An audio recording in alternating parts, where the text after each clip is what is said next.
बराह रास्त इल्जाम आप पर लगाया जा रहा है, आपको नहीं समझते कि ट्रांसपेरेंसी ज्यादा बेहतर इंश्योर हो जाती है अगर वहां से कोई नाम आता या वो अपने ऊपर जो है इसकी ओनस लेते? कि ये 6 जजेस ने जो खत लिखा था।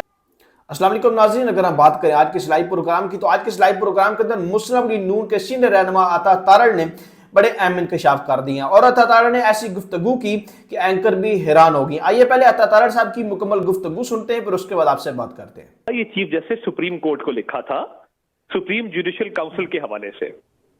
अब जब ये खत लिखा गया तो चीफ जस्टिस पाकिस्तान ने वजीर आजम पाकिस्तान को, जो एग्जीक्यूटिव के हेड हैं, उनको मुलाकात के लिए मदऊ किया और जब मुलाकात हुई तो उसके बाद सुप्रीम कोर्ट का एक एलामिया आया और उस सुप्रीम कोर्ट के एलामिया में ये बात दर्ज है कि चीफ जस्टिस ऑफ पाकिस्तान और वजीर आजम पाकिस्तान की मुलाकात में कमीशन की तजवीज आई और एलामिया में कहा गया कि एक कमीशन बनना चाहिए।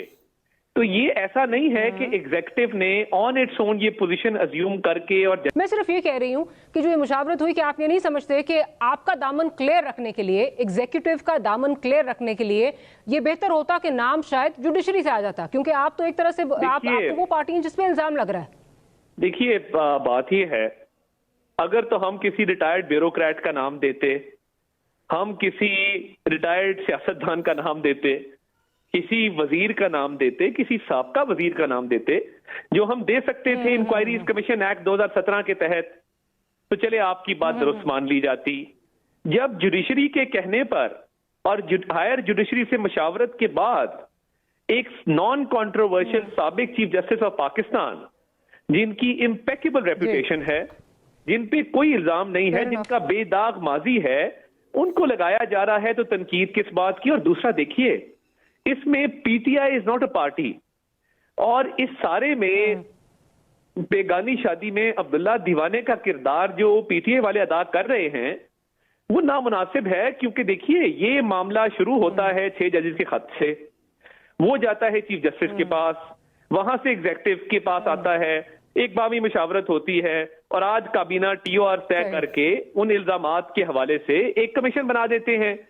तो अब क्योंकि इसका मकसद और था और इसके पीछे कुछ मोटिव्स होंगे सियासी तौर पे पीटीआई के, और वो कुछ उनकी एक्सपेक्टेशंस होंगी, क्योंकि ये लेटर सुप्रीम जुडिशियल काउंसिल को बंदयाल साहब के दौर में भी लिखा जा सकता था, तब इस मामले को टेकअप किया जा सकता था।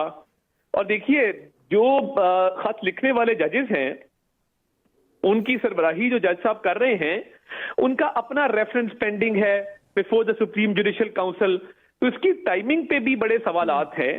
और मैं ये समझता हूं कि हमने आज एग्जीक्यूटिव के हवाले से जो स्पेकुलेशन की गई कि एग्जीक्यूटिव जो है वो ऐसी चीजों को इनकरेज करता है या एग्जीक्यूटिव की मुदाखलत है और उसको तशवीश की नजर से देख और उसको नामुनासिब करार दिया, कि ये तासर बिल्कुल गलत है। और माजरत के साथ इस वक्त अगर कायदे आजम भी होते, अगर आप उनसे कहते कि ये कायदे आजम जो है वो इसकी जो है वो तहकीकात करेंगे, तो पीटीआई शायद उस पर भी नहीं मानती, क्योंकि नाम आपकी तरफ से आ रहा होता। और एज इट इज कुछ मैं ना मानूं कि जो रट है वो भी पीटीआई की तरफ से लगी हुई है, पर जहां तक आप ये कह रहे हैं कि अग्रीव पार्टी नहीं है, अग्रीव पार्टी तो फिर वो बन जाती है ना जब ये तासुर दिया जाता है कि जो अपोजिशन के केसेस हैं उनके हवाले से मुदाखलत जो है वो हो रही है और हमारे पे प्रेशर आ रहा है। तो ऑब्वियसली ये एक ऐसी बॉल है जो अगर आप भी उनकी जगह होते तो आप भी इसको जो है वो इस पे जरूर खेलते और खुलकर खेलते। कैबिनेट विंग ने एक बाकायदा बाजाब्ता नोटिफिकेशन करना है तसद्दुद जिलानी साहब का, जिसमें टीओआर जो हैं वो दोबारा इनंसिएट होंगे और टाइम फ्रेम उसमें दर्ज किया जाएगा, और बाकी लवाजमात जिस तरह लॉजिस्टिक सपोर्ट है, सेक्रेटेरियल सपोर्ट है, ये कमीशन कहां पे हाउस होगा, किस बिल्डिंग में होगा, किस मिनिस्ट्री में होगा या नहीं होगा, ये तमाम चीजें, क्योंकि ये डिटेल्स की और ऑपरेशनल डिटेल्स हैं, काबीना का काम था इन प्रिंसिपल फैसला करना। अब कैबिनेट सेक्रेटरी ने और कैबिनेट के सेक्रेटरी के कुछ फैसले करने हैं जो वो मशावरत से करेंगे और एक बाज़ाब्ता नोटिफिकेशन जारी किया जाएगा। मगर मैं समझता हूं कि जो जुडिशरी के मामलात हैं और ये हसास नौयत है इस मामले की, तो इसको जल्द अज जल्द इसका फैसला होना चाहिए। तो मेरा ख्याल है कि इंशाल्लाह ताला अगले एक आधे रोज में इसका बाज़ाब्ता नोटिफिकेशन तमाम तर तफसीलात के साथ जारी कर दिया जाएगा। जी तो नाज़रीन, जैसा कि आपने ताड़ साहब की मुकम्मल गुफ्तगू सुनी, उन्होंने पाकिस्तान तहरीक इंसाफ को काफी आड़े हाथों लिया। इसी के साथ साथ अगर पाकिस्तान तहरीक इंसाफ की बात करें तो पाकिस्तान तहरीक इंसाफ के रहनुमा शेर अफजल मरवत ने कहा कि वफाकी कबीना ने कमीशन तहकीकात से पहले ही फैसला दे दिया कि इल्जाम गलत है। एग्जेक्टिव को इल्जाम की तहकीकात करनी थी, लेकिन उन्होंने फैसला दे दिया।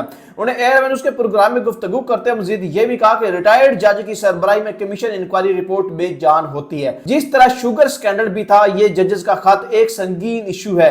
पाकिस्तान में कभी भी एक वक्त में 6 जजेस ने फर्द जुर्म ऐद नहीं किया। जजेस ने अपने मसाइल का जिक्र किया है। उस वक्त के चीफ जस्टिस अता बंदियाल और सीनियर जज काजी फैजल को बताया। 6 जजेस ने सुप्रीम कोर्ट को खत लिखा कि अदलिया अपने तहफ़्फ़ुज़ और आज़ादी की खातिर कोई एक्शन ले, लेकिन सुप्रीम कोर्ट ने फैसला दिया कि एग्जेक्टिव अपना फैसला खुद करेंगे। वज़ीर कानून आज़म नज़ीर तारड़ से तवक्को है कि वो अदलिया के साथ खड़े होंगे। अदलिया में मुदाखलत पाकिस्तान की तारीख संगीन तरीन मामला है। मौजूदा कमीना ने कमीशन की तहकीकात से पहले ही फैसला दे दिया है कि इल्जाम नामुनासिब है। एग्जेक्टिव से इल्जामात की तहकीकात करनी थी, लेकिन उन्होंने फैसला दे दिया। इसी के साथ साथ अगर हम मजीद बात करें पाकिस्तान तहरीक इंसाफ के तर्जुमान रऊफ हसन की, तो रऊफ हसन ने कहा कि मौजूदा अदलिया ये काम करके अपनी आजादी खुद एग्जेक्टिव की आगे कम कर रही है। एग्जेक्टिव को पता है कि उनके पीछे कौन सी फोर्सेस है। जजेस के खत का मामला आसानी से खत्म नहीं किया जा सकता।